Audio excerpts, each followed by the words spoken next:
You are listening to the Lucha Central Podcast Network. And now, luchacentral.com presents Straight Out of the Bodega with King Fat Boy Papo Esco. From the wrestling world to the podcast world, it's Straight Out of the Bodega with your host, the King Fat Boy Papo Esco.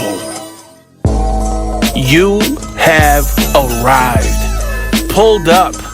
Welcome to another edition of Straight Out of the Bodega. I am your master of ceremonies, the bully from the bodega, the lucha thug, the one-man lucha gang, El Rey Gordo himself, the King Fat Boy Papo Esco. And did I mention it was Thursday? I probably didn't. I should have mentioned it was Thursday. But you know, it's Thursday and we're going to take you on this ride. A ride through the blocks, back alleys, and street corners of the bodega. We're going to give you everything you need. This pro wrestling and entertainment. I'm ready. I know you're ready. So take a seat, pour up your favorite drink, and let's ride.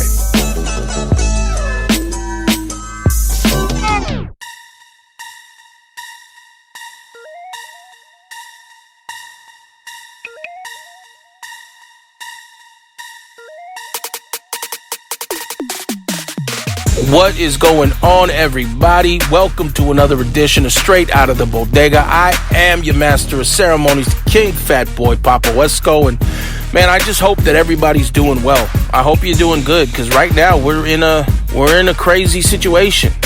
By the time you hear this, you know, news reports, and you know, I listen to the news a lot, so I can only go by what the reports say. So please don't, you know, try to bite my head off if I'm wrong, but between 9,000 and 10,000 lightning strikes all across California started wildfires. And now we got something like 370 different fires blazing from Northern California all the way down to Southern California. I'm in the Bay Area, and when I walk outside, I look up and it's gray. It's gray from the smoke. I mean, I live by some mountains. The mountains are grayed out. I can't even see them. The sun is blotted out by the smoke. You go further north into, you know, the Grass Valley area, Sacramento, and even like in areas in the valley, like, you know, Modesto and places like that, there is ash, you know, falling from the sky. You know, I talked to one of my sisters who lives out in the valley, and she was saying that she walked outside and her car was covered in ash, like as if it was snowing. And man, it's just a crazy time, you know. I'm monitoring this closely just in case I gotta go help some family members evacuate, you know, because it's getting close. It's getting close to a lot of people's houses, you know, and a lot of evacuations are going to be happening, you know. But you know, the California Department of Forestry and Fire Protection, you know, those people, they're on the job, you know, they're fully engaged, and you know, they want to make sure that you guys are protected. So I would hope that them, along with the police, you know, sheriff's deputies and things like that, are going to do everything they can to try to make sure that everybody's protected, everybody's safe, and we get out of this, you know, at least you know, alive, if anything, right? You know, I know it's kind of far-fetched for me to say because I live in a city, and you know, all I got to deal with is this smoke. But for those people that live up in the valleys and they live up in rural areas, you know, they're really in a dangerous situation, and it's just crazy. You know, a couple days before, you know, over the weekend, you know, even was crazy because, you know, that thunderstorm that rolled through the Bay Area was insane.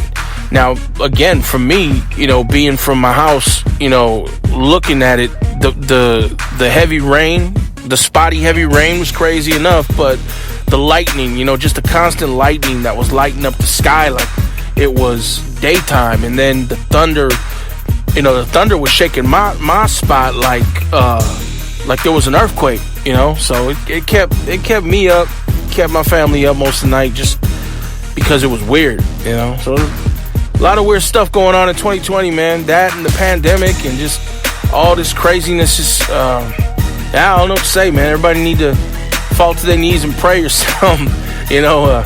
Just send the positive vibes towards California or whatever. So yeah, if you're listening, send positive vibes towards California. I know everybody's going through it all across the nation. I know everybody's going through it all across the world. But if you want to send a special shout out of some positivity and positive vibes to California, we would appreciate it, because it definitely looks like we going through it out here. But that's all I got to say about that.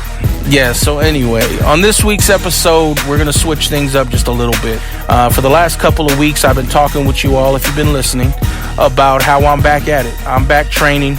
I'm back in the ring. I'm working my ass off at Pro Wrestling Revolution Training Academy in San Jose, California. You know, getting my in-ring cardio back up, working on my muscle memory, my footwork, taking the rolls, taking the bumps, just getting back at it, getting back right. I need to get back in this game, man. You know, I got shit to do, but that's another story for another episode. We'll talk about that later. But as far as the training is concerned, you know, I am back at it, and I'm not the only one. The academy has a lot of students, and they're back at it as well, training week to week. You know, we have solo gym sessions that are scheduled throughout the entire week. And I've said it before, and I'll say it again. Kudos to Gabe and Shannon. They are taking this pandemic serious as a heart attack, man. They are not cutting any corners, and they're doing everything the right way. They have been approved by our county to open back up for business. They are abiding by all the rules and regulations that are set forth by our county for this pandemic. And just walking in and looking at all the safety measures that they're taking to ensure that when we enter, exit, and work inside the building, it is, you know, just a safe environment. And I truly believe that they are holding and treating their people in the highest regard when it comes to the safety and the health and their well-being. And I applaud that. And that's really what I want to talk about. So on today's show, I'm going to bring two students in from Pro Wrestling Revolution Training Academy. And these two students are unique in that they were just getting their feet wet before we got shut down in terms of in-ring work. I mean, one was probably about 4 or 5 matches in to being on their journey of a professional wrestler, and the other was just maybe 2 or 3 behind and just, you know, getting their feet wet as well. So we have today on the show Pro Wrestling Revolution homegrown talent, luchadors, Karisma and El Gavilan. We're going to have them on, and we're going to talk shop about training. We're going to talk shop about a lot of things, and I really hope you enjoy it. You know, this isn't the normal, you know, interview that we've been doing with recognizable names and such. This is kind of like a homegrown type of local, you know, interview and just like dialogue. And I think it's relevant, you know, and I think it's just as important as any, you know, recognizable name that you would see on TV or whatever that's coming to talk about their story, man. I really believe that, and I hope that you enjoy this, and I hope that you really listen to the conversation. So we're going to get into that in a minute, but before we do, you know, we always got to go to the golden voice, right? The first lady of the Lucha Central Podcast Network, our friend Denise Salcedo and Lucha Central. Hey everyone, it's Denise Salcedo here in Lucha Central with a reminder of where and when to catch all of the great network content this week. Monday, Business of the Business returns as Master Public President Kevin Kleinrock welcomes artist Jesse Hernandez, better known to many as Urban Aztec, to the show. The two will talk about both sides of Jesse's works in the licensing game, creating original designs for prints, toys, and apparel, and working with everyone from Bay Area sports teams and Marvel to Master Public and the WWE, merging his signature style with some of the biggest properties on the planet. On Tuesday, on Mass Mats and Mayhem, the crew takes aim at an AEW star they are throwing up on the wall of shame for what they say is stealing from a former Lucha Underground star. Then they even take aim at Lucha Underground itself, calling Season 1, Episode 15 trash, and debate Tejano's use of the TV series, plus lots more. Check out the premiere video stream Tuesday at 2 p.m. Pacific, 5 p.m. Eastern on the Lucha Central YouTube channel and at luchacentral.com. Then listen to it on your favorite podcast platform every Wednesday. This Tuesday night, live on WrestleBossLive.com, Fabi Chulo is back to talk pro wrestling and MMA. Coming off a huge victory at the Fight to Win grappling tournament, John Thomas joins the show to talk about how wrestling has helped his jiu-jitsu game, and then luchador Steve Payne will join the show to talk about his experiences in SoCal, AAA, Lucha Underground, and more. Visit WrestleBossLive.com Tuesday nights at 7 p.m. Pacific to listen live or call in with questions or download the show on podcast platforms on Wednesdays. Wednesday nights live on Facebook, it's Spanish show La Mesa de los Márgaros, giving you both the news and the chisme from around the lucha world. Special guests and a whole lot of fun make it one of the most talked about shows in Mexico. This week, things get a little extreme as Lunatics Extreme grabs a seat at the table and the crew talk Lucha Extrema in Mexico. Plus, you never know who else may stop by unannounced. Thursdays, it's straight out of the bodega with Papo Esco and PWR promoter Gabriel Ramirez. This week, two of the PWR Training Academy's top prospects, Karisma and Gavilan, pull up to the spot to talk about learning the Lucha Libre style, how the pandemic has led to distance learning even for pro wrestlers, and getting things back and running at the academy. The life of a Lucha Libre trainee is not often explored, and even I'm really looking forward to this one. On Friday, it's your double dose of Lucha Central Weekly podcast, one in English y el otro en español. Lucha Central Weekly is where you'll find all the top stories of the week, both inside and out of the ring from Mexico and anywhere luchadores are in action across the globe. This week, both shows update you on the upcoming CMLL pay-per-view and their big annual Aniversario event, along with a look at this coming weekend's WWE NXT TakeOver and SummerSlam events, which includes the in-ring debut of El Príncipe Misterio, Dominic. Plus, on Lucha Central Weekly in English, AAA Superestrella Mr. Iguana gives his first English interview. Be sure to subscribe and follow all your favorite Lucha Central Network series on your favorite podcast platforms, and please be sure to give a rating and review to help more fans find the shows that you love. For now, this is Denise Salcedo signing off from Lucha Central Central. Have a great week, everyone. Ever had a dream of becoming a pro wrestler? Or maybe your dream is becoming a pro wrestling manager, referee, ring announcer, or commentator. If you're ready to turn your dream into reality, then Pro Wrestling Revolution Training Academy is for you. Northern California's premier pro wrestling training academy. Pro Wrestling Revolution Training Academy is located in San Jose, California, and with over 24 years of experience, we specialize in all areas, from Lucha Libre, American style, ring psychology, industry etiquette, and much more. You'll be welcomed into a family environment where our head trainer, Hall of Famer, the Brown Bomber, Robert Thompson, and our training staff will start you on your journey and fully prepare you to get in the ring and make your dream a reality. Past trainees include AEW's Jungle Boy, UFC World Champion and WWE star Cain Velasquez, the King Fat Boy, Papo Esco, and many more. Be the next star. Contact Pro Wrestling Revolution Academy now. Call 408-728-8318. Visit our Facebook page or go to prowrestling-revolution.com/training and make your dream a reality. Oh, it's Thursday. It's Thursday. Welcome to another edition of Straight Out of the Bodega. I am your master of ceremonies, King Fat Boy Papo Esco. And you know what? For the last 2 weeks, yep, there it is. The roar of the crowd. Look at that.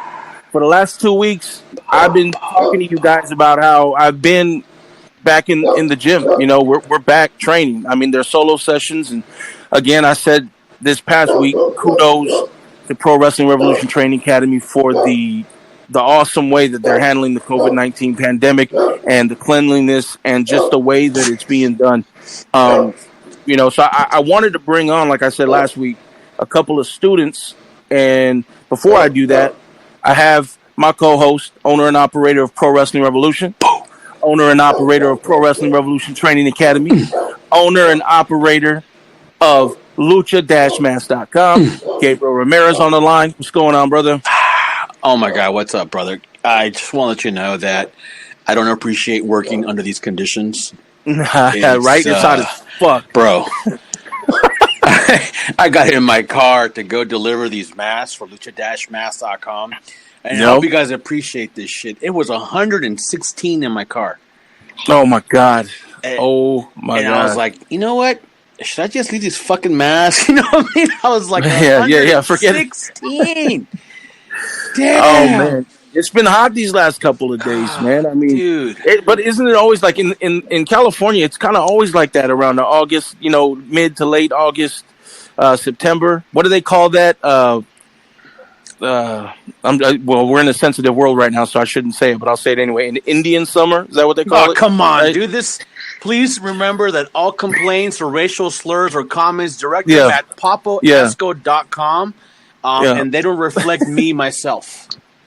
The opinions. Yeah, no mames, the King Fat Boy Papa Esco, those it's a low. Shit. Oh my gosh. Well, today I wanted to have that discussion, going back to what I was talking about. I wanted to bring a couple of students on the line and just talk about, wait, the training. Whose students did you find? Well, a couple of your students. Okay, bro, because if you'd have found somebody else, bro, we would have had we would have had the shortest podcast ever. But then again, it would have been kind of fun, right? So it would have been fun. It might have been a little bit more fun than the fun we're gonna have right now. But I mean, we'll leave that for another episode. On the show today, we have two students from Pro Wrestling Revolution Training Academy. They are just getting their feet wet now. Before the shutdown, with actually making professional debuts and working a lot of the shows that Pro Wrestling Revolution has throughout the year. I'm talking about Miss Karisma and El Gavilan. How you guys doing? Hello. How's it going? What's up, everybody? Hey, welcome to the show. I think, bro, if Gavilan's like fucking Cholo and we can't hear him and his fucking prepaid card goes out, then ya estuvo. No more freaking, no more bilingual guys on here, bro, because they never seem to have their prepaid cell minutes covered. It's a Latino problem, bro. No, man, could be a problem, man. Good, I actually had someone today, Papo had someone hit me up today and said, "Oh man, I'm listening to all your podcasts. I'm binging today." I'm like, "Oh, awesome!" And then they'd go, "Oh, that one with so and so was great. Oh, that one was interesting." And then you get, "What was up with Cholo's phone?" Right?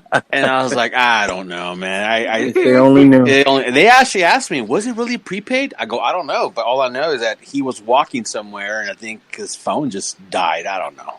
Yeah. If they only knew, right? Yeah, pinches cholos. They really asked if it was prepaid. Shout out to Little Cholo. He's still a good guy in my book. I love. I don't think he paid his AOL this month, so he can't. He won't be able to hear this podcast. Poor guy. So, guys, I wanted to talk about training. I got the last 2 weeks. I've been talking about training. I was on location the first week. I talked about it in the gym while I was doing. I just finished a workout, and I think it's relevant to talk about because we've been shut down since mid-March, early March, when we got the news that we weren't going to be able to come back for a little while. March 7th when we shut down. And the beauty of it, guys, is that even though we were shut down physically, from the gym, we were still doing our online training, and that was, in my opinion, so valuable because I think we all learned a valuable lesson on a lot of different topics that pertain to wrestling that you really wouldn't learn spending time inside the ring rolling around, right? Oh, absolutely. But we're back. So I kind of want to talk to you guys about first, when you started training, how rigorous was the training for you guys leading up to your debuts, and I want to talk about the shutdown most of all, and just what the benefit was, the pros and cons of this whole thing. So, Karisma, I almost said your real name. Hey, brother. I'm fucking up left and right, Gabe. I'm messing up left and right, dude. Man, just don't call her a wizard or an Indian, and you'll be good. Oh, Karisma. When I can't remember. I remember your first week, but I can't remember exactly when that was. When did you start? So I started in May of 2017. Okay, and then I hit Gabe and Shannon up on, I think, on the website, and then they hit me up via Facebook, and they just happened to be having a student showcase that next weekend. Oh, yeah. Yeah. That's right. That's right. Was that the one I almost hit Rob in the head with the chair? Was it that one? It was one of our biggest ones, and I remember I think you attacked Aquaman or something and threw him in the ring or something like that. You slapped. That was the day. You slapped the snot out of Chamuco. Oh, yes, I did. That was a glorious day. Yeah. And the poor look on his face too after you slapped him, man. That poor guy. And then Gavilan, when did you get started? I believe it was around November of 2018. Okay. So basically, you guys just, you're just getting your feet wet, doing the training.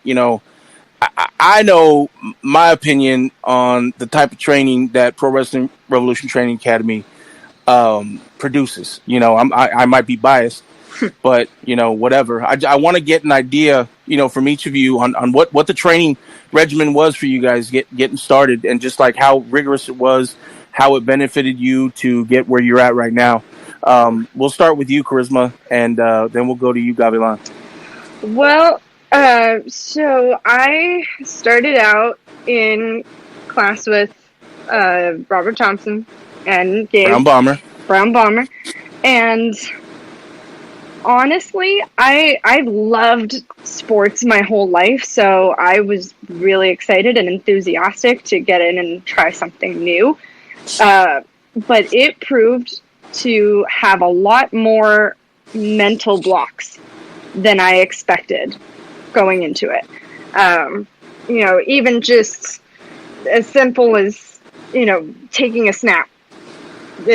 And Gabe said it to me perfectly when I first started, that, our brains are not trained to let ourselves fall. Right. And so there's just a complete rewiring that has to happen when you start this kind of training, and you have to get past a lot of mental blocks. And it took me, no mind me, I'm still getting past them. Yeah. Yep. Yes. And you know what? But before I go any further, I got to say, shout out to the Brown Bomber, Robert Thompson. Oh, God. I wasn't trained by Rob. That's so right. every single time I talk to somebody about training, especially, our students, I always skip him, and I apologize. So, shout out to the Brown Bomber, Robert Thompson. The only reason you have a leg up on everybody else in the academy is because I trained you. That's exactly right. Wow. Hey, when you want to get the best bang for your buck, you go directly to the source, right. and you cut out all middle options. I got you, but I still love Rob though. So I just want to say that. Go ahead. So keep going. No, I just and it. I have so much credit to give to Rob, of course, to Gabe, and I had a couple other trainers pretty early on. Arkady was a trainer of mine right at the beginning. He was teaching the beginner class. Yeah, he was still the beginner trainer back then. Wow. How aggressive was Arkady? Because I trained Arkady as well. He was trained prior, then Robert trained him refresher and beginners. But I pretty much took over when he first came to me for semi-pro. And I got a couple feedback that they thought I was softer than Arkady, because they said Arkady was pretty rough. So how was that? I don't remember him being so rough. I remember him definitely not being one to give in, and like there wasn't that there wasn't the option like, no, I'm going to pass on this one. He would find a way to, make you try whatever we were doing to some degree. And he was actually really big on helping me get through some of those early mental blocks of, don't, let yourself fall, don't put your hands down, don't block your bumps. He was a big help with that, and that was because you really didn't have the option to say, no. Thanks, I'll pass. Yeah. Well, the reason we had Arcadi, I don't remember, Papo, that's about the time when the academy had about 48 students. Oh yeah, and I remember at one point it was Jody Christofferson was training along with Rick. They were coaching a squad, and then Arcadi was doing another one. You were doing one. Rob was doing, man. We had like 4 or 5 different rotating classes going on with 4 or 5 different. Yeah, and we always know how that goes, especially in schools. I mean, I've been doing ours since 2009. Over in different locations, but I was also part of the APW boot camp. I was never any kind of trainer whatsoever by any sort of imagination, but I did see fluctuations of students. And I mean, we've talked about another podcast during the Beyond the Mat. There had to be almost 100 students, that came in at one point, and that was Beyond the Mat. This is different eras. There weren't so many schools. There weren't so many fly-by-nights. But to have what we had, close to 50, that was pretty crazy. And I remember my God, I remember having my semi-pro, and I was like, dude, I don't have no room in the ring. I was like, oh my God! Like, I go, Rob. I go, what about you? He goes, bro, I have 2 classes, one on the floor and one in the ring. Yeah, that's exactly right. And we were running classes almost every night. Yeah, every night. We had class on Saturdays. We had 2 sets. We had Robert had 1 set of beginners, and then advanced beginners are crossed over in time, and then the advanced beginners were crossed over to the semi-pro class. And so we had 3 classes on Saturdays. And then we had Monday, Tuesday, Wednesday, and Thursday. The only day we had free was Friday. Mm-hmm. Well, no. Because the semi-pro guys would come in on Sundays a lot of times. Exactly. Yeah, a lot of times we would double up. Yeah. Well, hey, Gavilan, I want to touch on your start as well. You started with Rob initially as well, right? Yeah. Well, actually, my first class was with you, which is pretty interesting. You were the first guy I ever saw as a quote-unquote trainer, because you gave me my first class. What the hell were you? Recollection. What were you doing there as a trainer? What the hell? I have no recollection of that. The trainer at that time, I think, requested a day off or something, so Papa no. I don't give days off. What the fuck? This is a problem with Robert. Robert Thompson, if you're listening. No, it was a Wednesday. It was a Wednesday night. Oh, they know what it was. It was Rick Luxury. It was Rick Luxury. Yeah, he couldn't find his way. Rick called in sick like 3 months out of the 4 he was with us. And I think what happened after those 3 months, he was in the wrong building. So I don't even know if he was even there or not. So he's probably next door wondering where we were. Well, yeah, so I wasn't your trainer, Gavilan. I was a stand-in. Stand-in, all right? You were there in my first class, and then it was mostly Rob and then Rick for quite some time, and then was when I got transitioned directly to semi-pro, because the advanced beginner class got... You were one of the ones that escalated quick, right? Gabe, would you interject here? Gavilan was one of the ones that escalated pretty quick into the semi-pro. No, it's because he was bilingual. Advantages too. I was going to ask a question before I segue to that. So, how many people in each of your guys' classes individually are still left from your training? Oh, that's a great question. It's a great question. I believe from the class I was in, I am the last one left. Really? Can you name everyone that dropped out? Oh, God. Oof. I remember Richard came in with me like 2 days after. Emily came like a week after. Ulysses was there. Michael. All of a sudden. Michael who? Michael Lopez. Oh, that's right.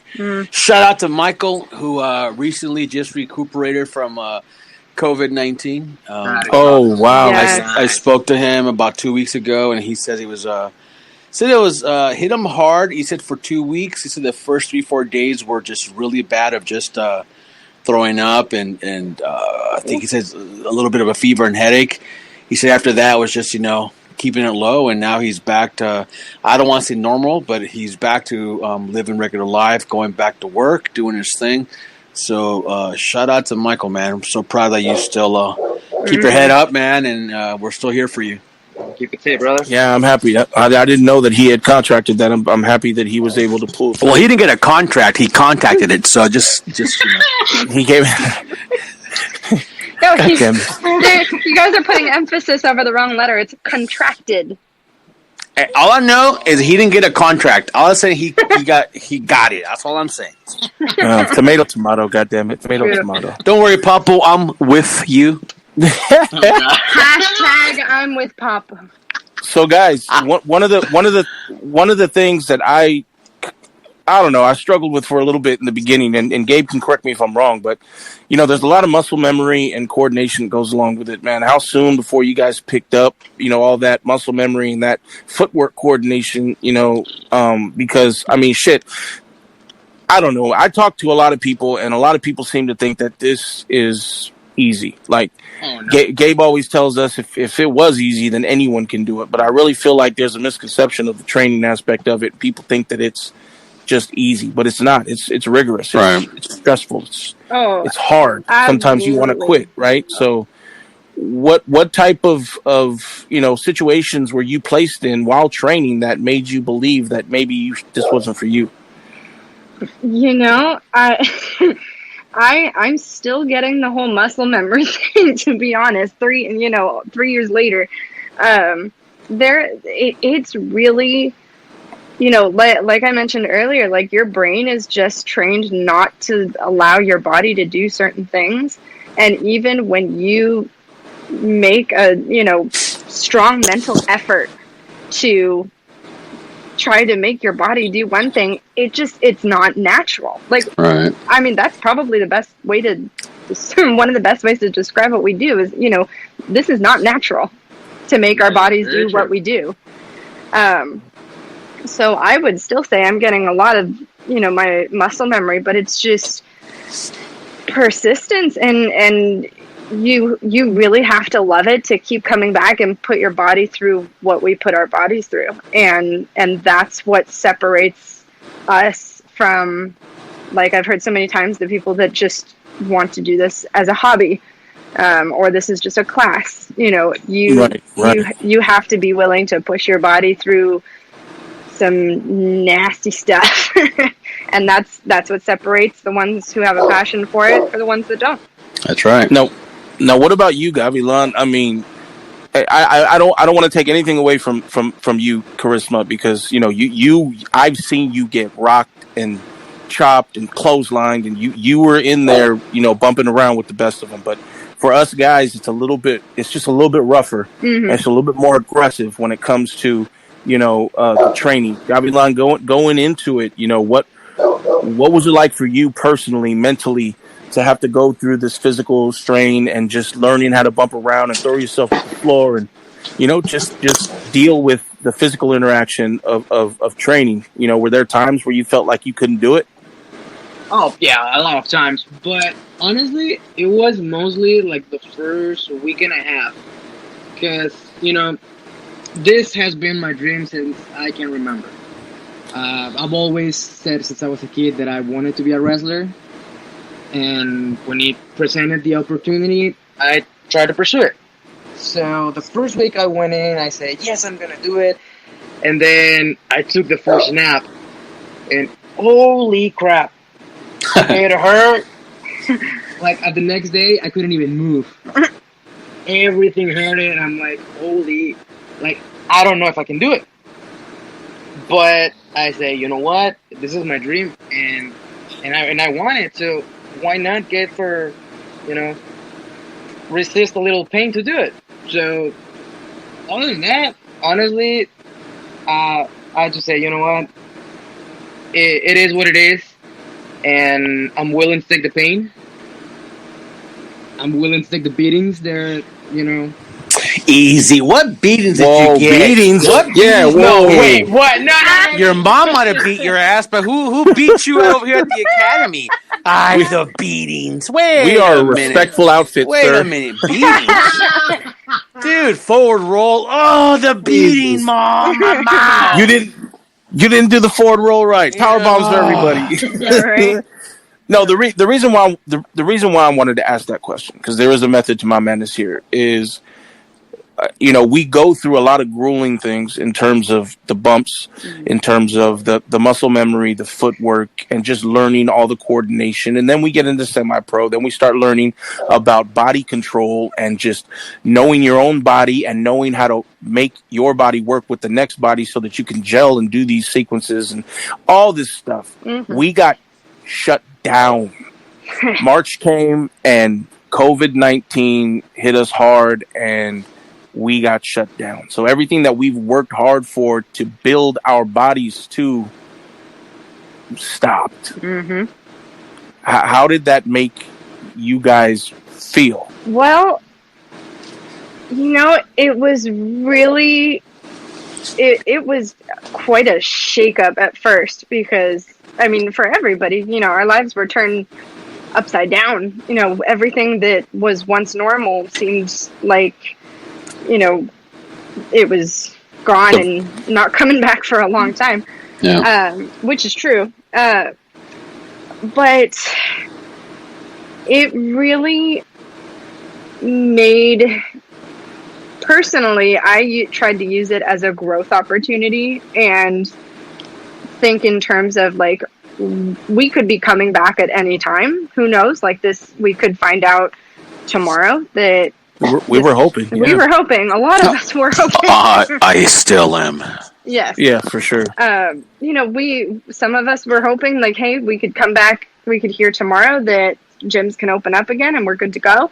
And it may be 6 months from now. Who knows? But I tried to use the time as a growth opportunity and really try to get my body in and keep my body in good shape, work on my diet, work on my mental health, because in order to do this, your mind has to be in the right place. I know firsthand that when your mind is not in the right place, bad things happen in that ring. And that's true.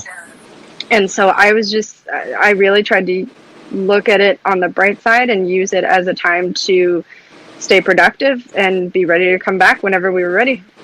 Now, Gavilan, you more so than Karisma were just starting out on a professional debut. You had debuted on a big show, and then you just started getting your reps in. All the festivals that Pro Wrestling Revolution has during the year, all the big shows that we have during the year. You were pretty much on every single one of them, plying your trade and just kind of getting yourself comfortable with being in the ring, and then it just stopped, man. How did that make you feel? Just knowing that we weren't going to be able to get back in the ring for a while, and who knows when we would.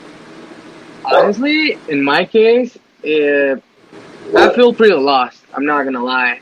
I felt like the only consistent thing that I had in my life that, keep the stress away and keep as soon as I get into the rope, in between the ropes, I'm completely somebody else. Yes, and absolutely. As soon as, COVID took that away from all of us, I was like, well, damn, now what? Now what? Yeah. Exactly. So the first couple weeks were a little rough, where, I just hide in my room and didn't come out to do anything. Wow. And then, as the weeks went by, I was like, well, I was in probably the best shape since I started training. And I said, you know what, then I gotta start working on my body, then maybe I am starting to be productive. See, there we go again with these freaking Latinos, and they can't even hear them. Here we now. go. What? Get your voice. Get your voice closer to the mic. What are you doing? What are you like? Are you crossing the border right now? You're trying to hide from somebody? No. You're like. The views and expressions of Gabriel Romero's. No, Gabriel mom. Romero, She's like, yeah, man. I was in my room. I wasn't. What? He went back into his room. Yeah, I went back in my room. He went back in his room after we can't hear him. Yeah, but hey, Gabe, I will say this, man. A lot of us felt like that. Going in. The sadness and the lost feeling, and I feel like you were able to kind of combat that for us by doing the long distance training during the time that we were gone. I mean, you did give us. You did give us another way. And honestly, those teachings are valuable, man. I mean, why don't you give us an idea of, tell the listeners what you did, like how you came up with it real quick and what you did to give us an alternative to being in the ring and actually, working out that way. I mean, I think I share similar feelings that, I almost said his real name too, that Gavilan has, because, when I had to have the internal, chat with everyone to announce to you guys that we had to shut down, I don't know if you guys were still remember, but I couldn't help but cry. Oh, yeah. Because that's our 9 to 5 is to pay the bills, and our 9-time job is to build our empires, right? And that's what I've been doing since I can remember. And I've never been in a position where I had to close. And I've come to situations where I've been close where I don't know if I'm going to pay the bills or how I'm going to keep the doors open, but never been forced to shut doors down without having any way to find a solution, And when I had to shut it down, it was rough because I felt that we had hit a very good stride. Guys like Gavilan, who started to lose some of the weight, it was clicking. Mm-hmm. It was clicking for him. Karisma had just finished making her debut in February in San Jose, packed freaking house. Viento had just won the title. Mm-hmm. Open weight belt. The open weight belt. So he had come into his own. I was about to call him K2, but Diablo Azteca, who came to us, as a wanderer gypsy of training schools around the Bay Area, finally came to us, settled down, and finally got a niche going. We were starting to gel completely, and we had just brought up some new people into semi-pro, we had Vandolo Jr., who, was just racing through training. I mean, we were in a really good spot, and we opened the year out with almost 1,500 people in San Jose. I mean, right now, we can't even be in a room with more than 3-4 people at a time. We have to be 6 feet apart. And we were in San Jose, 1,500, and they were on top of each other, and, there was packed house, man. Yeah. And never. I don't think anyone could say they saw this coming. I don't care who you are. Maybe you saw something coming, but not at this magnitude. So we shut down, right? And I remember the moment we shut down, I saw a lot of the other schools shutting down as well. But for me, I was like, okay, it's only going to be for a couple of weeks. You know what I mean? We'll be good. We'll be good for a couple of weeks. And then ended up being 3 weeks. And so then I was like, wait, it's like, wait, what's going to happen here?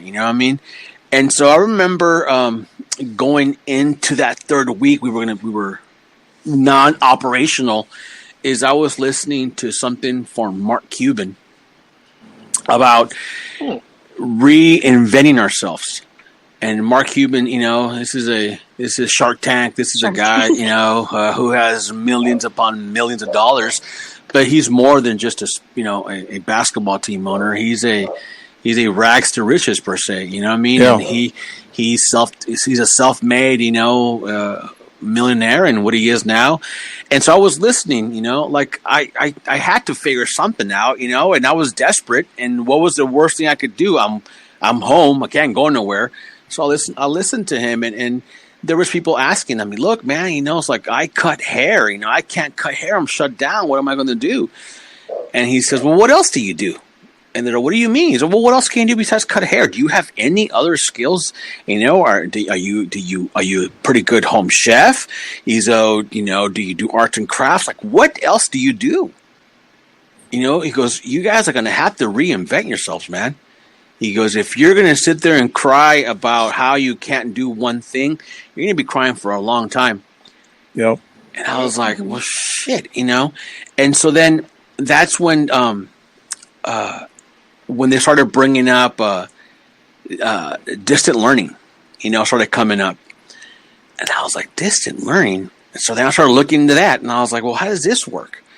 And so I started looking in and seeing what they were doing and what options, and I was like, well, dude, this is something that I can totally do with our students, but it's something that we've talked about doing, but just we aren't able to get to it because, who's fooling who? The majority of the stuff that we do, it takes place in a 2.5 hour time slot twice a week, and to ask someone to do it more than twice a week, now you're asking them to go 3-4 times a week, and now you got burnout because people have jobs and life. And so, I was like, well, what can we do? And I was like, you know what? I think I can put something together. So I put something together, which, the curriculum you guys have now, but I put something together and I pitched it, to Shannon. I said, hey, what does this sound like? And she's like, whoa, could you do it? I was like, oh, easy. I mean, why can't I? And so then I called Robert and I said, Robert, what do you think? And Robert goes, will the kids go for it? What do you mean go for it? Like, it's just still learning. And we've always told you guys, there's learning inside and outside the ring. Mm-hmm. You know what I mean? Right. And we've been very guilty at times where we've maybe have lacked teaching you the outside the ring, just because, when we have 48 students and we have 44 shows in one year, I'm not gonna lie, a lot of things do slip through the crack, and that's one of them. So there's a lot of things that we were going to do, and I started seeing a lot of schools in Southern California just literally just shutting shop, saying we're done, all over, like, oh, we're done, we're closed, and this and that. And I was like, nah, man, I said, there's no way. And so I came up with it. So we all started doing distant learning, and we work on psychology. We work on match structure, the setting of a match, type of matches you have in different locations for different types of fans, for different type of scenarios. We've done promo class. We've done interview class. We've done how to do a skit, how to write a skit, how to film a skit. We've done social media class. I've brought in guest trainers for you guys. I even brought in a social media guru to show you guys how to do your social media, how to do hashtags, what's a hashtag, why to do it, how to boost ads, how to generate sales. I mean, I've done just about everything I possibly can, that hoping that when the day comes back, that we get back in the ring, that everything that you guys are sinking in now is going to work. Now, it's going to be applied. Well, some people say, you've been doing it for how long, and then I get tired of it. Well, think about it this way: if you're learning the in-ring portion, and it takes up to 2 years to finally hit that debut per se, why would you be done on the outside the ring in 4 or 5 months? It's impossible. It's impossible. Because, I mean, not speaking out of line and taking no shots at anybody, but we're into month 5 of our online academy, and we're still having issues when some things that, for me, I'm like, oh, I taught you guys that 4 months ago. Oh, I forgot. You know what I mean? and it's normal because, there's times, like you're saying with muscle memory, where a high school boy, actually, you know what? Not the high school boy. I think the Beal is probably one of the bumps that people always end up screwing up. Like, I've seen so many people just not be able to do a Beal or a right or left-handed roll, shoulder roll. Right. And they get stuck and they don't remember, and it's like, and your brain just starts playing these games with you where, people go bonkers. So all I tried to do for everyone involved was keep the ball rolling.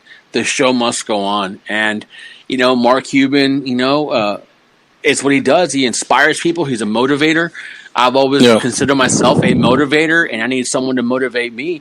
And it worked. And, and here we are with online, the whole reason we have this podcast is who's eating their mic? Is that you, Gavilan, or no, not us. That's the host of the show. Oh, that must be Mr. Papo Esco, man. Just the chips. Sorry. Oh my. No, I'm just kidding. I don't know. Dinner time. I heard a little bit too. I don't know. I don't know if someone has a fan. Oh, you have your fan on. That's why. It's super hot, man. Fat people. I swear to God, we got to have fans all the time. time. We got to have fans on all the time, man. But hey, Gabe, I wanted to touch on something that you said. Well, before we go to that point, the whole reason why we have this podcast is me pushing Papo to leave his comfort zone. Yeah. That is correct. And I'm glad you did, because, I kind of took a liking to it. I'll be honest with you, and this is something I'm going to have to struggle with when we do get back to it. I have a lot of my own personal agendas when it comes to wrestling when come back. So when wrestling comes back, sorry, Mass Republic, Kevin Kleinrock, all of you. Yeah, for sure, right? We got shit to canceled. Yeah, we got shit to do. Right. But in the meantime, one of the things I wanted to tell you, Gabe, and I don't know if you've ever heard me say this before, but it's something that I want you to understand if you don't already. And I know you probably do, but dude, you, like, as a trainer, you go out of your way to make sure that everyone gets the same opportunity. Am I right, guys? No, absolutely. You go out of your way to make sure everyone gets the same opportunities and gets the same amount of training, gets the same amount of time. But the thing of it is, dude, you can only lead a horse to water. It's up to the horse. It's up to the horse to drink that water. I love that expression. So You know how many times I've tried to stick that freaking horse's water into this? Drink, shove it down. And that's really. I've seen you kind of, I know sometimes you tell me you don't, but I see it. You kind of beat yourself up over some of these kids that just don't get it. But They're I can't forgot. help it though, because I take every student as a personal blow if they don't continue. Right.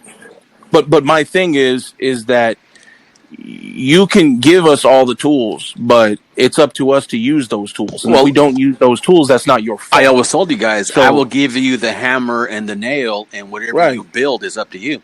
Mm-hmm. Right. So, dude, and just what you did for us in terms of the long distance training. Dude, you not only, there's a couple of things that you didn't even touch on. You brought in people that would talk to us about fitness and weight training. Yes, this is true. You brought in people to talk to us about how to be an actual independent contractor. How to do your taxes. Dude, these are beneficial, tools that we can use as professional wrestlers going out and plying our trade, even after we move on past, say, Pro Wrestling Revolution. And nobody else, I feel, was doing that. Well, I don't think I've seen too many distant learning opportunities. I've seen some people say, hey, send me in your match, I'll critique it for money, or I've seen stuff like that, and you got to respect everyone's hustle. But I don't believe it or not. I'm not signing up students like we were when we had the academy fully running, but we've actually signed up 2 or 3 people who've come back because they're like, whoa, you're still doing it, and how cool. And I told you this the other night, and I'll say it again. I see myself, if you've ever seen the movie Stand Deliver, I see myself like Jaime Escalante.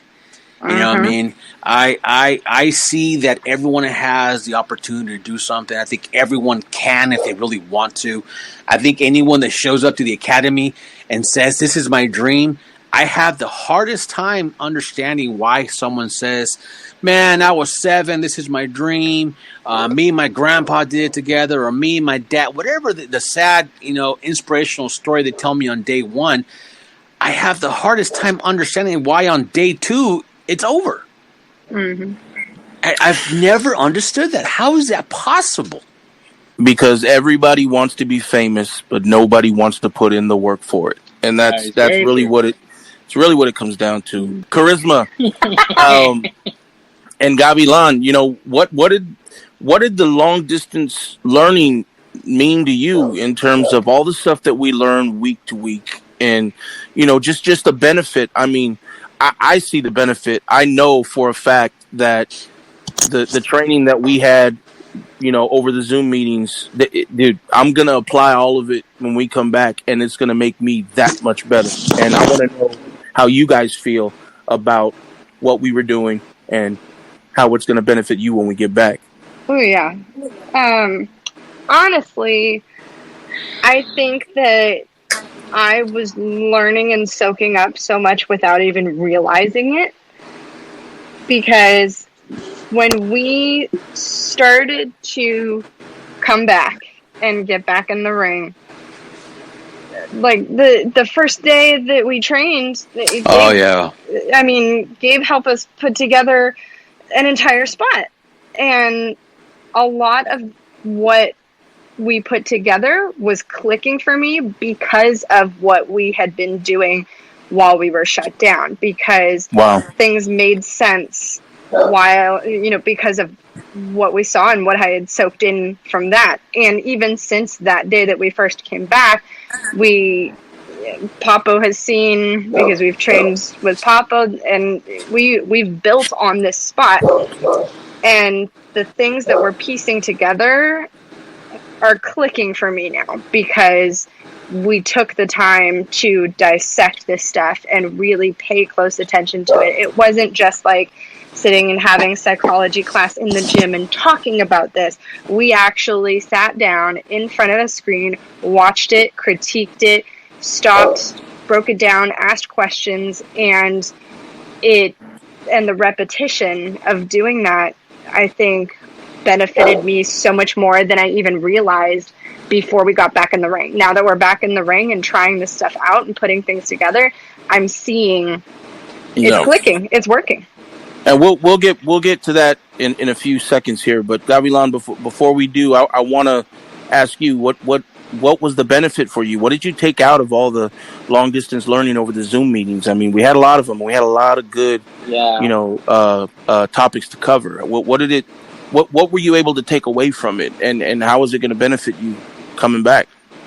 To me, it's kind of strange because now when I see any wrestling match, I found myself trying to find out, oh, this is coming next, watch. And then when it happens, I get so fucking excited. It's so weird. Oh, my God. But, yeah, getting back in the ring and the fact that we built that spot and it all makes sense. It wasn't like, oh, and then I'm going to power you, like, we're going to give you a power bomb, and then we're going to flip and stuff. No. We did so much simple stuff that in the end looked so good, and it was because it all makes sense, and that's so exciting. Yeah. Super. We know how and where to apply this stuff now.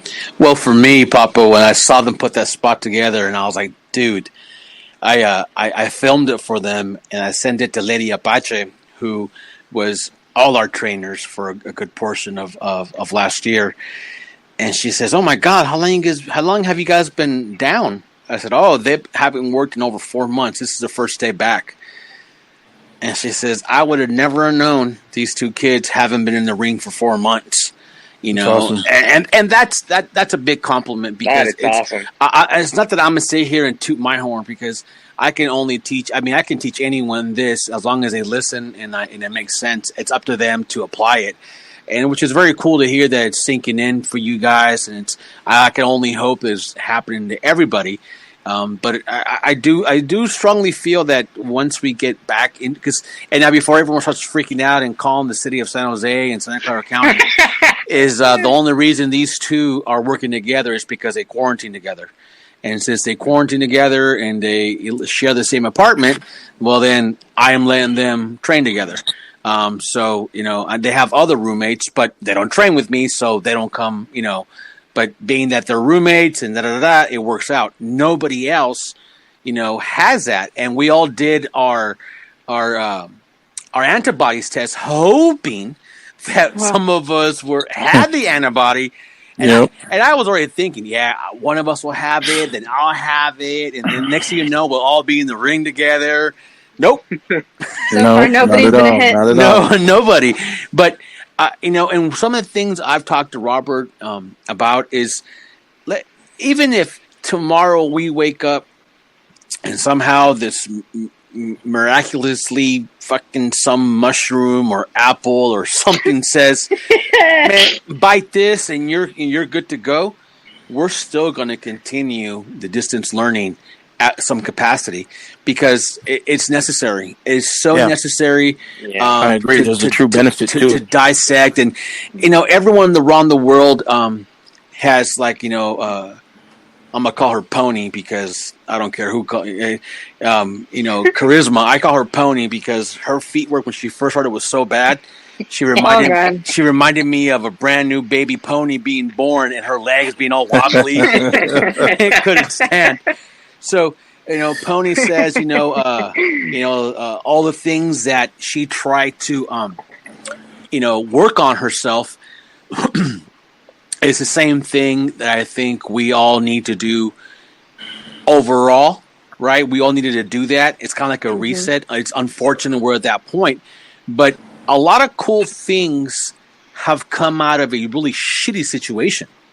Yeah, that's facts. That's what I mean? So people have found out different ways. I mean, one thing I think is going to change, and I've talked about this from day one. I think the economy is going to change. Obviously, it's in a shitty hole, but it's going to change in a way where working from home is going to become a normal thing. Yeah, because we've shown, and I'm one of them. We've shown that working from home, I can do the same thing and maybe even better when I'm doing it from home. Why? I don't have to deal with an hour of traffic up, an hour of traffic back, having to rush a half-hour lunch ends up being a 10-minute drive-through when you're pissed off and you can't eat. You know what I mean? You can't go to the doctor's appointment. Your life is very rough when you have a 9-to-5 and you have shit to do. But you will work from home. Hey, boss, don't worry. You'll have it first thing tomorrow morning. He don't care if you do it at 1 in the morning or 1 in the afternoon. As long as it gets done. As long as it gets done. Yep. So I think we're eventually going to see a scenario where traffic will be less, smog will be less. Mm-hmm. Things are going to change come hell or high water. It's going to change. Because, I just saw reports where now crosswalks are no longer going to be you clicking a button. It's going to be you waving your hand in front of it. Sensor-based. Yeah, I've heard about that as well. Yeah. So we're forcing... this thing is forcing everyone in this world to reevaluate and rethink ourselves and maybe get it out of our comfort zones. I get it, man. This is shitty, and we don't have to beat a dead horse. This is shitty. I don't care what you think or what you say. This is killing people. We're dying, and I don't give a shit if you think it's a hoax. People are dead. Period. Yeah. Okay. Period. But it is forcing the world to reinvent themselves and get out of your comfort zone.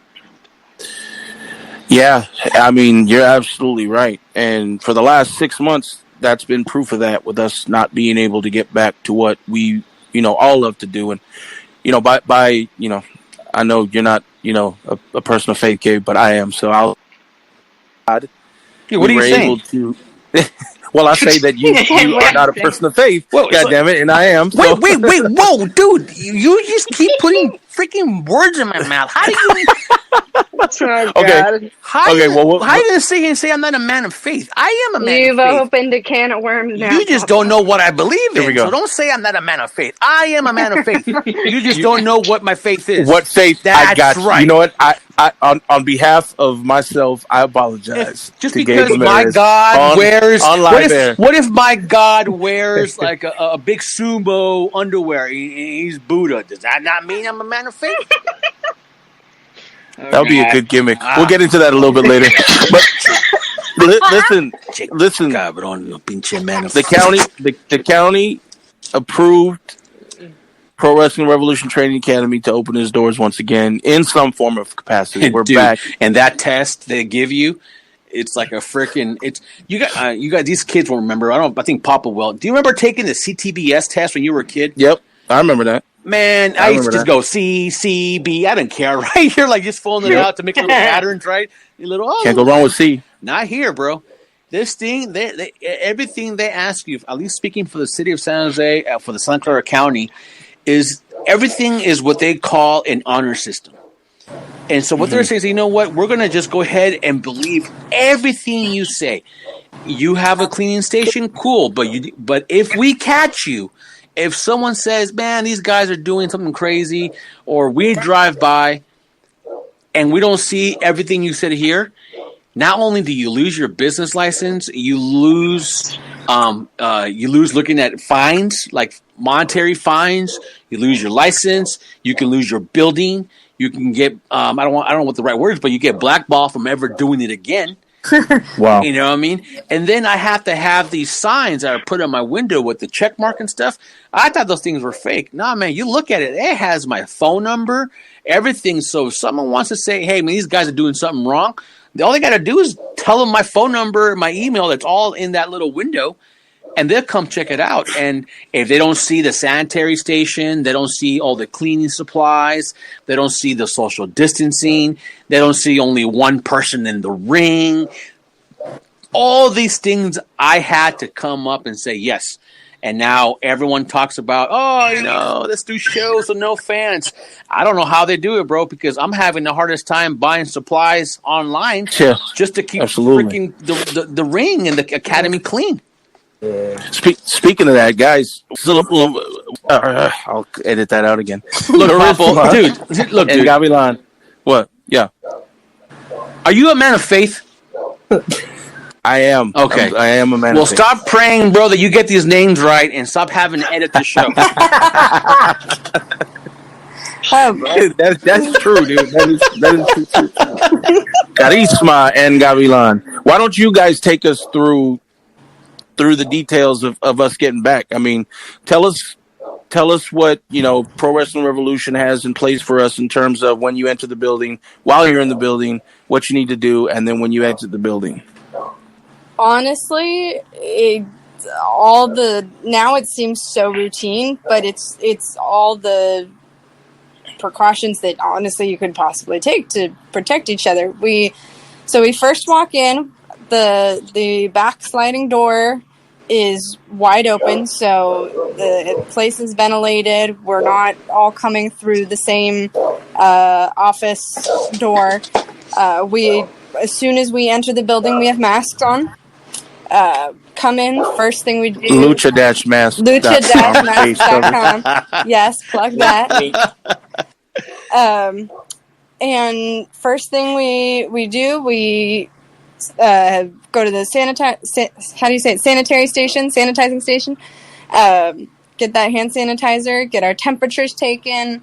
Whoever's the trainer at the time records our temperature, so we have a log of that, and do the hand sanitizing. And the ring, when we get there, has been sanitized by the last person. Correct. Yes. And then get in, do your thing.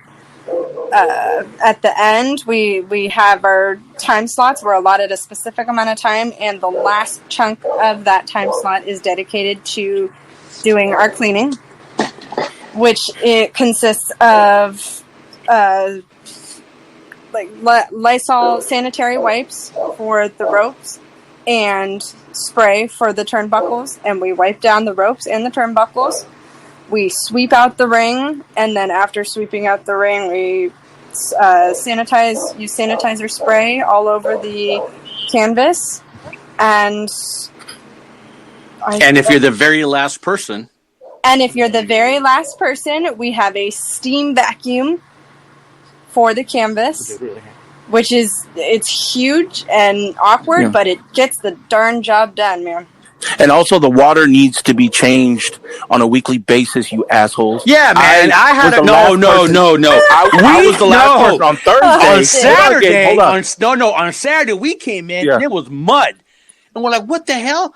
And so Shannon is beating the freaking thing with a freaking screwdriver, and she's like, "What the hell?" She's scraping mud. You know what I mean? Yeah. So we got to clean that thing weekly, guys. You know what I mean? But but that goes to show you. I'm not going to sit here and tell you we were doing that before. We had cleaning. We cleaned the ropes and stuff, but we never did it at this level. I mean, guys, I know you guys hear Lysol, but we actually have like high end clear gear. Clear gear, that's what it's called. Clear gear liquid to actually clean the canvas. We spray the canvas, the ropes. It's expensive. We have high-end, sanitizer wipes that are larger than normal so we can clean and get a longer use out of them. We have hand soap in the bathroom. We have the sanitizers, not just, like a Germ-X or whatever in your hand.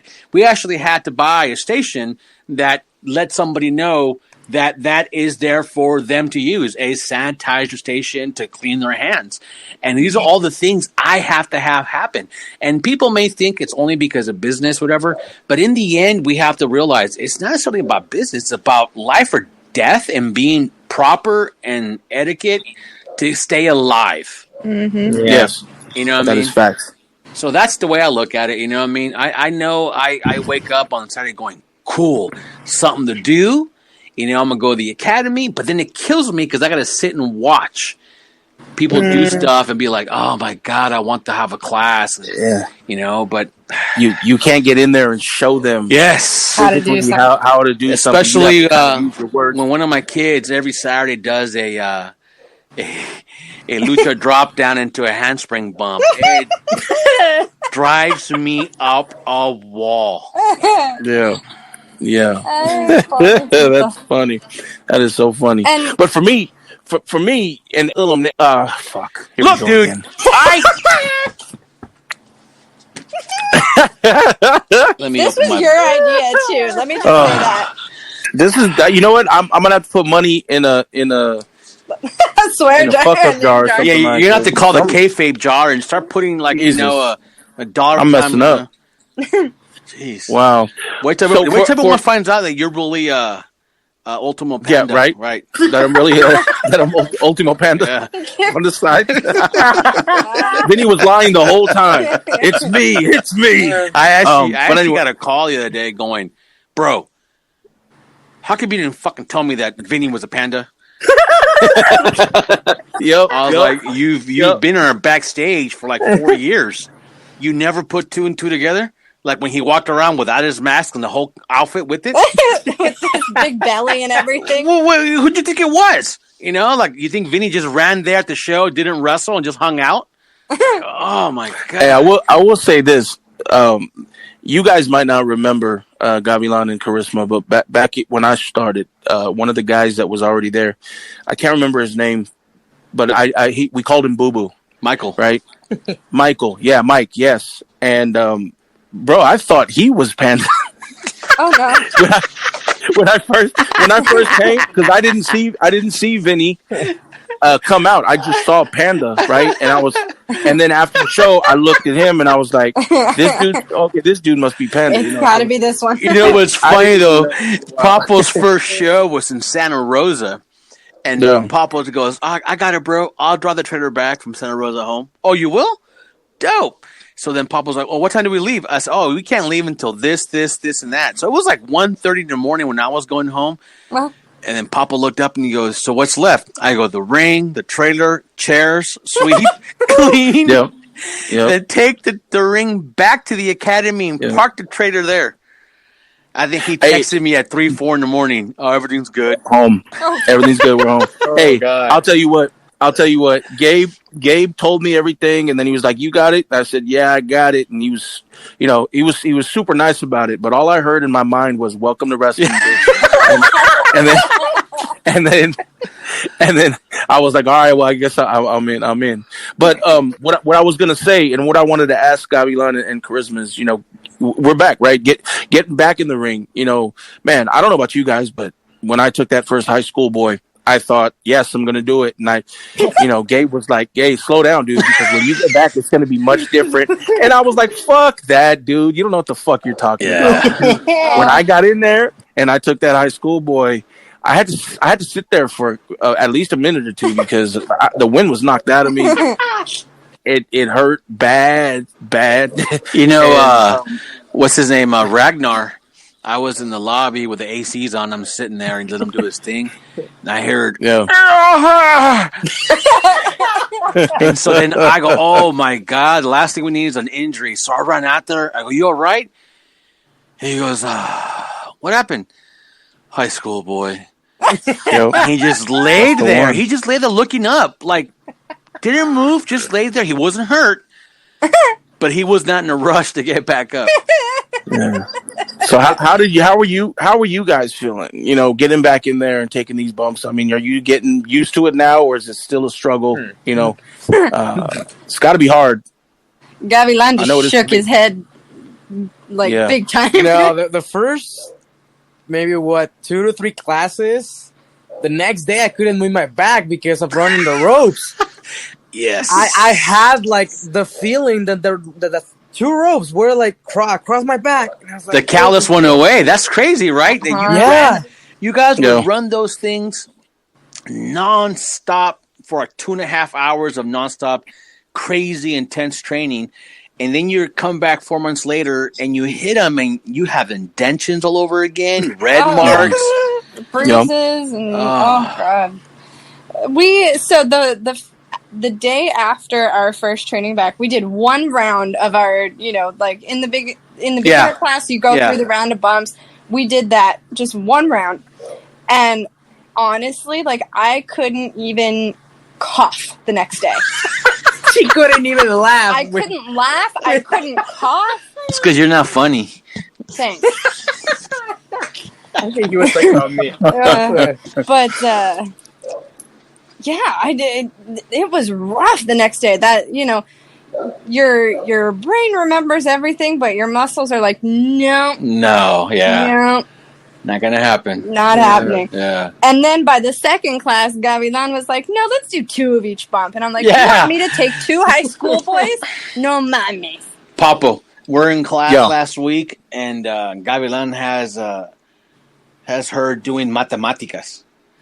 And so I can only imagine the rope, the calves, the back. Oh, yeah. Oh, yeah, it's going to hurt. It's going to hurt bad. Papo saw we were doing a cinnamon twist on Wednesday. Oh, yeah. Oh God. And just so you guys know, who's ever listening, going, what the hell are they talking about? All these names that you guys hear, that you might hear us talk about the Academy, these are all names that we gave these lucha moves that do not have names. So we had Sky there, who's trained a good amount of higher, great people with even larger names, who's trained us for about 2 years, but never named them. And so we actually had to stop and name them. And I remember I reached out to some other luchadors and go, "Hey, that move?" I showed him a move. I go, "What do you guys call that?" And he goes, I forgot what we were calling. And he goes, "Oh, Statue of Liberty." I go, "Why do you call it Statue of Liberty? Is that the real name?" He goes, "No, there's no name for it. So we just called it that because we remembered it." And I remember I came back to class. I go, "Hey, guys, we're changing the name to Statue of Liberty because of this." So we have names, guys. People out there who are listening, you're not going to hear Beals, hip tosses, tackle drop. No. You're going to hear, Latigo, Cinnamon Toast Crunch. I love that move, by the way. PBC. Bodega Drags. The GGT, fish out of water, fish up the river, and you're like, what? Plan B. You're like, what the hell is this stuff? But it's we live a world of lucha, which is not going to be the average thing that you're used to. There's nothing wrong with locking up, headlock, tackle, drop down, take it again, block the hip toss, reverse it. That's not who we are. That's not who we are. We've been myself, because I was, when they learned from Skyde and Lady Apache, I'm there with them, guys. And then when Lady Apache was living with me, trust me, I had to go, like, she'd tell me what we're doing in class that day, and she'd tell me, remember that move? Yeah. And then she'd ask me, where do you put this? And I'm like, oh, shit, I'm being tested. What the hell? And she'd tell me, you need to know this when I leave. You need to know this when I leave. And things to him with Skyde, he'd chew me out. Like, I sent him video, and he'd go, no, cabrón, what? He goes, no, his arm is not in the right spot. And I'm like, what are you talking about? I go, oh. And so we've all been taught a certain way, and lucha to me is so beautiful now. When I know Papa, when we talked to Vinny, he discussed how lucha, you would always thought, oh, they suck, they don't bump. But once we know lucha, it's when lucha comes together and you put this puzzle pieces, I like to call it, together, it's so pretty.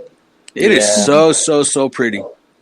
There's absolutely a method to the madness. Yes. Yeah, it is definitely, when I was coming up, as a kid, I couldn't get into it because I didn't understand it, but just the training and understanding, the movements and the psychology that comes behind it, it's definitely a beautiful art. And I'm very thankful that, we all get a chance to be a part of it. Well, guys, I got a couple more questions. We've been at this for, I thought this was going to be like a 30-minute segment, but it ended up being like over an hour. There's just a lot of content that we went through, and I definitely think it's relevant to, those that listen, because I know a lot of our listeners are aspiring to be wrestlers and aspiring to get, into the business. So, Karisma, I want to ask you, your I guess path started at Pro Wrestling Revolution Training Academy. Mm-hmm. You didn't debut as a professional wrestler first. You debuted as a ring announcer for Pro Wrestling Revolution, and then you transitioned to being a professional wrestler. So when you come back and we're able to do what we do, she's back to ring announcer. She's back to ring announcer. That's right. What are your aspirations? I think I've asked you this before, but I don't think I've ever really digested. So I just want to ask, what is your goal? Whether it be a small, first things first goal or an ultimate goal. What are your aspirations when you come back? Because I'll say for me, my MO right now is you don't know what you got until it's gone. Amen. And if I get this back, and I know I will, there's going to be a lot of different things that I'm going to do that are going to make sure that I get what I want out of this business before I have to hang it up. So for you, I'll start with you, Karisma. What are your goals here? Like I said, even up until we shut down, the mental aspect of wrestling has been the hardest hurdle for me, and it continues to be. And I think that using this time to get myself in a good place mentally, and now coming back, I feel like I'm ready to take on more. I feel like I want to push myself out of my comfort zone, push myself to try those things that I was too scared to try out before we got shut down, and go for it. This is not a business to be scared. Oh no. And that's true. And you kind of just got to jump in with both feet. If you go into something scared, bad things can happen. If you go in a bad mental place, bad things can happen.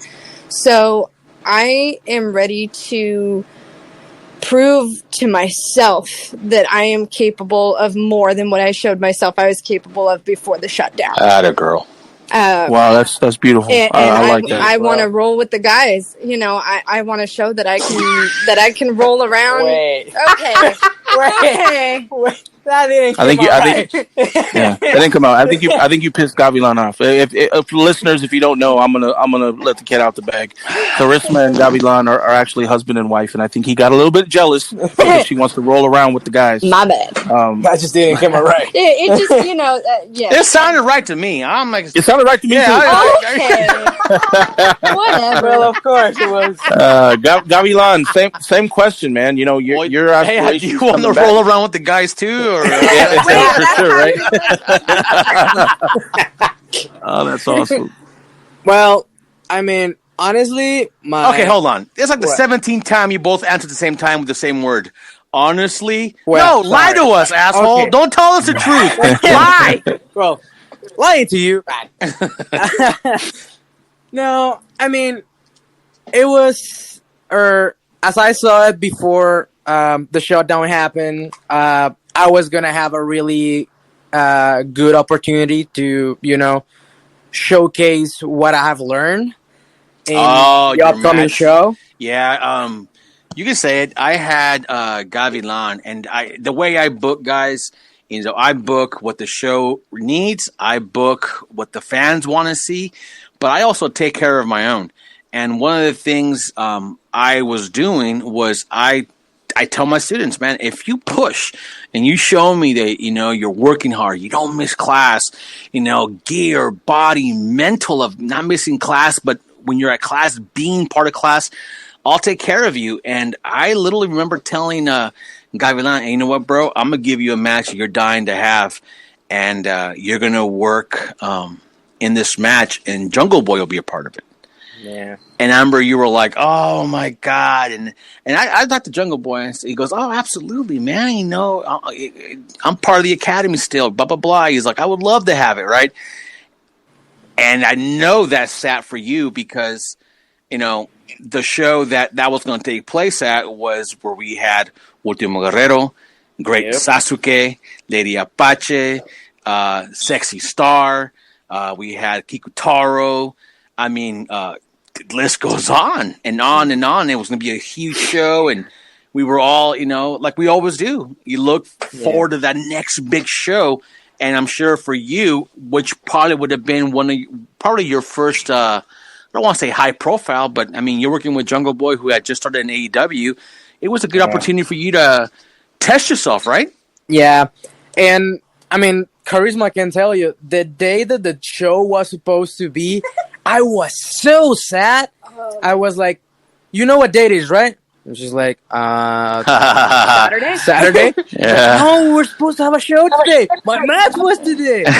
It was so sad for me. But, at this point, I'm looking forward to come back and start getting that momentum rolling again. And, my ultimate goal is to actually... But you can't even go there. Yet. Well, yet. Oh, that explains the marriage. Oh, my Yep. God. No, no. Here we go. I said, yep, you too. Well, you guys came on my show, man. You better expect that shit. Yep. You know, That's true. I knew it. Honestly though, see, the thing is, what Papo and this is the thing I always talk to you guys about is you guys your home is Revolution, right? So your home being Revolution, you're going to have those opportunities. You're going to have the opportunities to work in Mexico. Why? Because guess what? I help with Dragomania, so I can get you on there. Hey, you want to work in Japan? Guess what? We're going to be doing Lucha Fiesta next year in Japan, so we can go to Japan. You guys are very, I don't want to say lucky because you guys have been with me for a very long time, and I tell this to my core all the time. You guys always ask me, who's your best class ever? This one.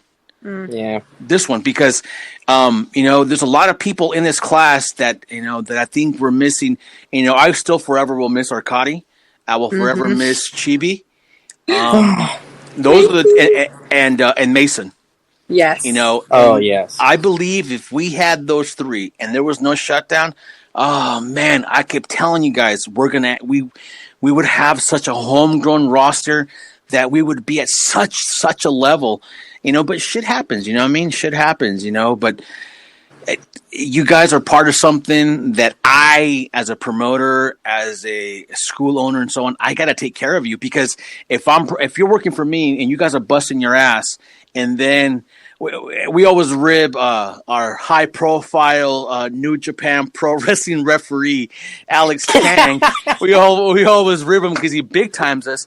But what would happen if New Japan or anyone says, hey, man, I need a ref, and I go find a ref, 3 states down to do a spot instead of taking care of my own, And so I will always take care of the ones who take care of me. And not because that means anything negative or anything dirty. It just means that if you work hard for me, I'm going to work hard for you.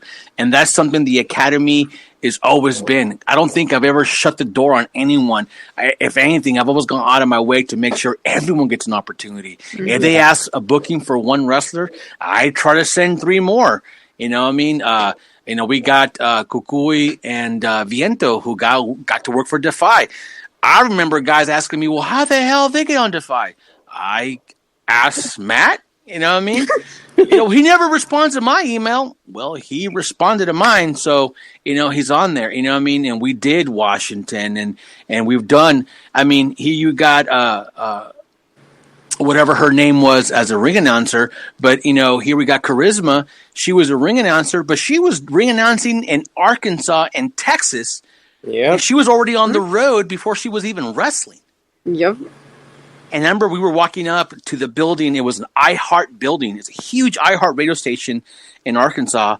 And I asked her, I go, did you ever think you'd see yourself walking in with a gimmick bag and all the wrestlers walking in? And she goes, no, I never thought in a million years I'd be doing this. Mm-mm. And here we are. And then we took a tour bus. I've taken care of a lot of people, to do a lot of cool things, but I've never given someone something they didn't earn. So I'm just happy that, everyone's still here. You guys haven't, took off during the worst time that we can possibly think of. And I'm very happy that you guys have trusted me, even when it wasn't COVID, because a lot of times, I'm not going to lie, we all want to quit wrestling. We all go in our minds and go, fuck this. I'm done. Nope, I'm done. Fuck this shit. I'm leaving. And then you go, nah. But now, more than ever, you don't have ring time, and we're watching footage. And I know sometimes, when you bump in the ring, that's where your frustration comes out. Let me take this one big high school boy. Yeah. You let it out. Or Papa comes in and just gives you a big clothesline, and he feels better or whatever. But what are you going to do when you're watching footage? You're going to scream at the monitor? You know what I mean? So I think as a group, we've stuck together. We've done a good job together, and I always appreciate the trust. And even during these crazy times, I still have some potential bookings coming our way. That eventually may happen. I'll say it. I don't have a problem. What? The A's just tied the game up 7-7? Are you serious? Yeah, yes. Buddy. I blame this on Papo. Viva los Atléticos. I'm about to hang up on you guys. Oh, you're an A's fan too, huh, Charisma? Son of a bitch. She has been making me watch baseball. That's for a the good last wife. That's a 3 good wife. weeks. That's a good, yeah. That's And a good now wife. you find me Unfortunately, actually- it's an A's fan, but good wife for watching baseball. And No, you know but, what? They haven't lost a game that we've watched yet. Well, you know what? I actually say that too when I was in high school. That shit wears off eventually.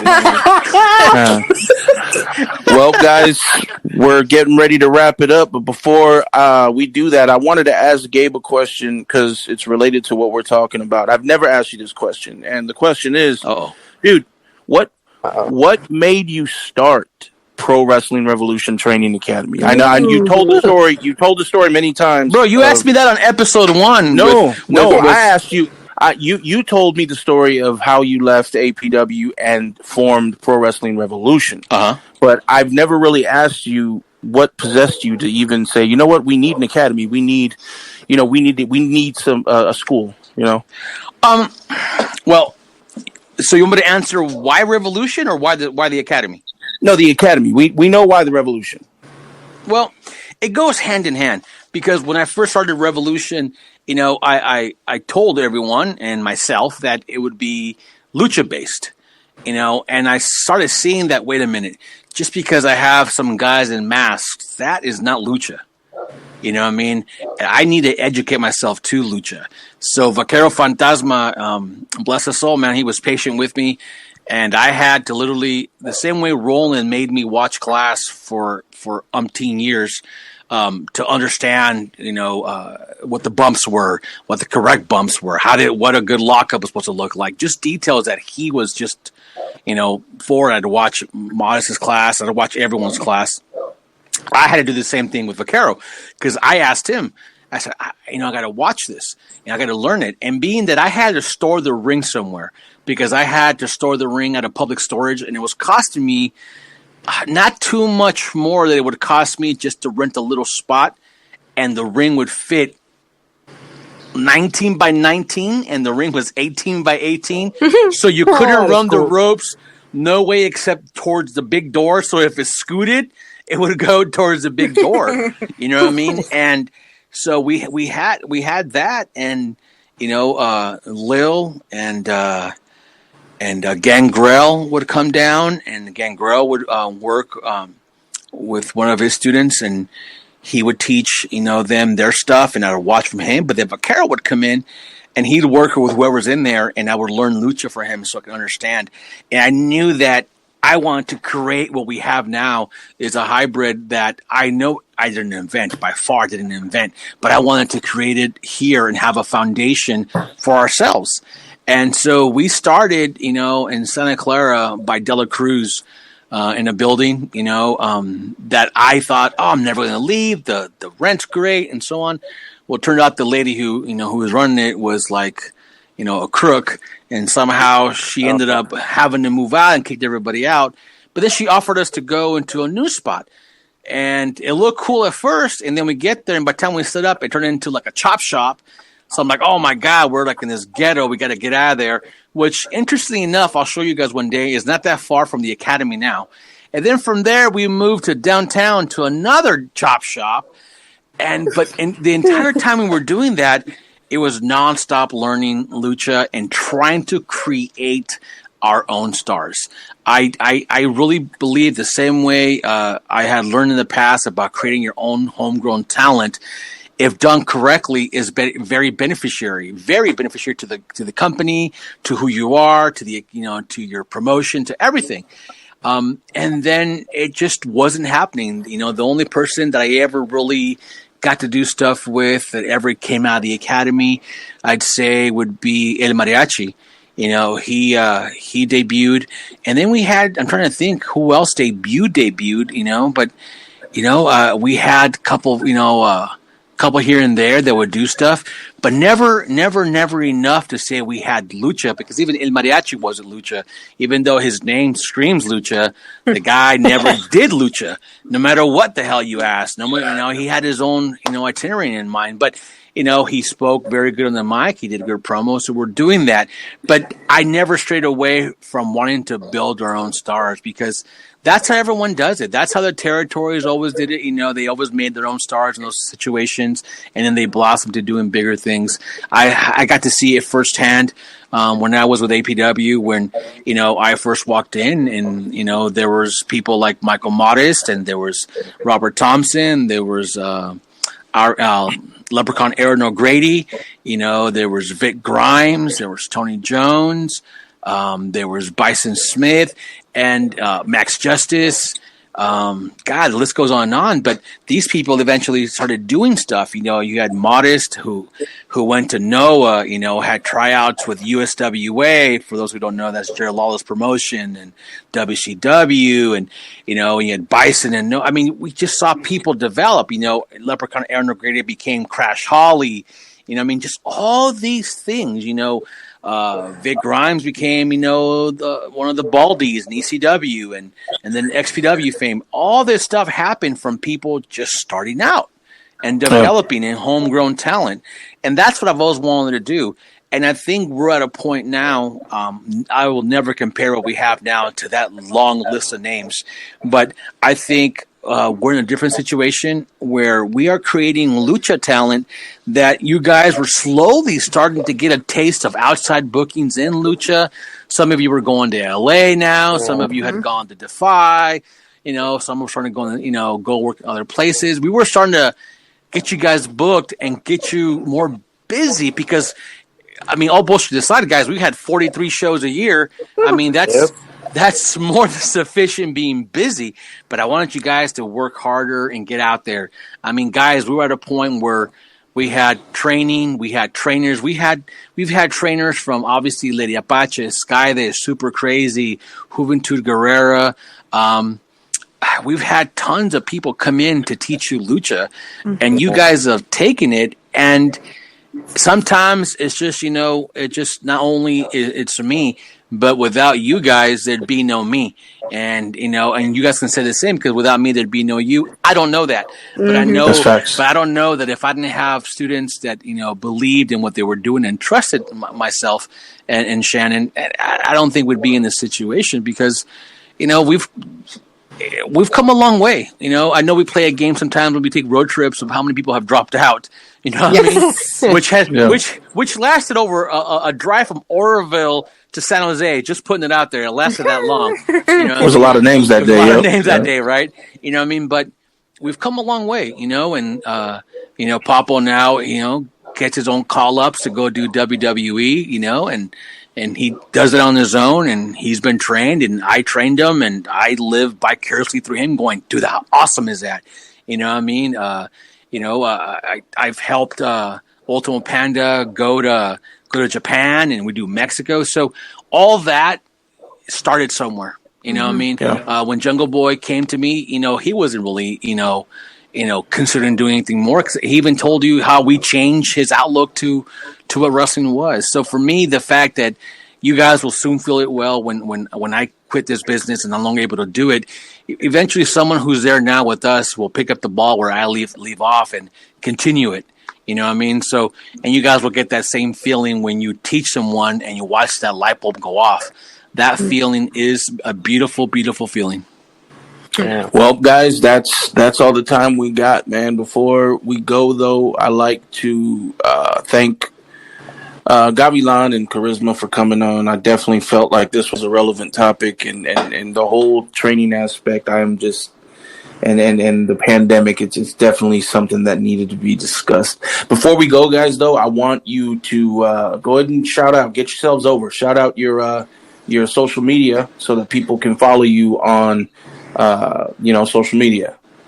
I'm on Instagram and Facebook at Karisma PWR. That's Charisma with a K. And I'm in Instagram and Facebook as Gavilan PWR. And that's about it. Wow, you suck at promos. Yeah, you guys suck. Give them a follow. There's definitely a lot of good content on there, and when we get back, there's going to be much more. So definitely give them a shout and give them a follow. You want to promo? Gabriel, we do have masks on lucha-masks.com.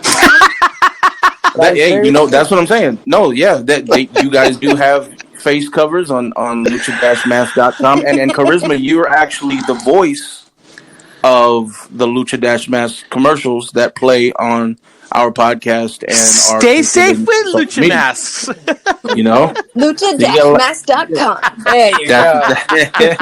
That's right. Stay safe with Lucha Masks. Yes, sir. Your social medias, please. Absolutely. At PW Revolution across the board, all that great stuff from Twitter, Instagram, Facebook. And then you could also use those platforms to keep track of this fast-paced world of lucha-mask.com. I don't want to go too deep into it because I don't want to say I'm drained, but I've been going in nonstop, which this weekend we have already been featured, as of Wednesday, Thursday, and Friday. We'll be featured with NASCAR. And Daniel Suarez is going to be wearing a Blue Demon mask that you can find at our website, lucha-masks.com, masks.com. And we're being pushed on NASCAR Latino, Fox Sports Latino. I mean, you can name it. We have tons of videos, showcasing everything that's going on with NASCAR. And it is incredible. The stuff that we're doing, how fast this has developed from a small thought into a full-fledged company. We've done so much and so much more to come. And then this Sunday, NASCAR will be having Daytona, a special occasion on a special track being used, not normal at Daytona.